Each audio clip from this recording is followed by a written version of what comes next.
Hi guys, sorry I can't be there this week, but I hope you guys are all having a good PBL class. I'll catch up with you all next week, answer any questions if you have about my theory. I did my paper on Martha Rogers and her theory of the science of unitary human beings. I mainly chose this because it's very controversial. It's not very provable or scientific based. It's often been accused of being pseudoscience, which is defined as being presented as science but not having the proper scientific background or the proper scientific method to prove anything. So keep that in mind as I describe some of the concepts here. Rogers based his theory on 4 concepts and 3 principles, so I'll just explain them all together. I won't exactly tell you which or define each one, but I'll just give you the general overview. The main thing to come away with here is the theory of energy fields, and that Rogers believes that humans and environments all have energy fields, like most inanimate and human, like all have energy fields, and these energy fields are open, and energy can flow freely between the human and environment and various things without a barrier. These energy fields are defined by a few different things. They have pattern, which is a character of the energy field, gives it identity. Each energy field is described as being pan-dimensional, which is basically saying that it's a domain without physical or spatial attributes. So it has no physical properties, it has no length, width, and height. These energy fields are evolving, which is called helicity, and they're always changing. There's also a very strong relationship between the human and environmental energy fields. It's called integrality,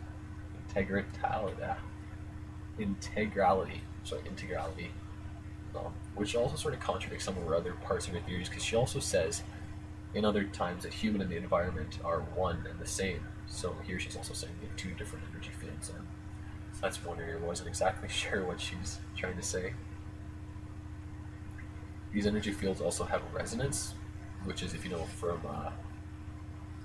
physics, the resonance of different objects is like certain frequencies where they resonate more, create more noise or energy. This would be the same thing with these energy fields. So that's basically the 7 or the 4 principles, 3 concepts. But if you look at them, you're kind of thinking, what does that have to do with nursing and health? And it is true. I don't think she exactly advocated this just for nursing. It was more of a general concept, and then she applied nursing to it. Rogers said that health is determined between interactions in the 2 fields, so the environmental and human fields. So any like follow the health, or if the health gets worse, it's because of bad interactions or a misplace of energy. And that that nursing is basically taking care of that and making right between the 2 energy fields. She also sees 2 concepts in nursing. She sees it as the art of science and the science of nursing and the art of nursing, which is very important in what we get taught in school. But she sees basically the aesthetic and the empirical ways of knowing, which was ahead of her time. This theory here, I basically don't agree with it much at all. There's no scientific basis hardly. I mean, you can't really prove that each human environment has energy fields, and because of this, I don't really accept it very well, because it really doesn't improve nursing much at all. It doesn't do much for nursing, but yet it's still a very controversial debate.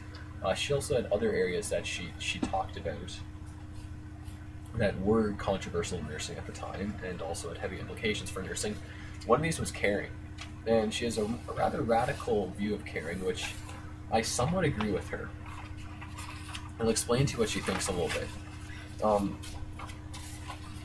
Martha Rogers doesn't exactly see caring in the same light that other theorists of her time did. She sees it more as not unique to nursing, that a lot of professions care. It's not the focal point of nursing. She believes that the massive emphasis put on caring takes away from the science of nursing.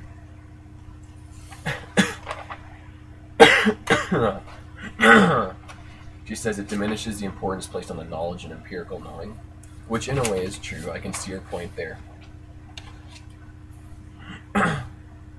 And I do agree with this. So some of my own thoughts, like caring is a very hard concept to grasp, and I almost feel sometimes it's used too loosely in nursing that we don't exactly grasp the full implication of what the word caring actually means.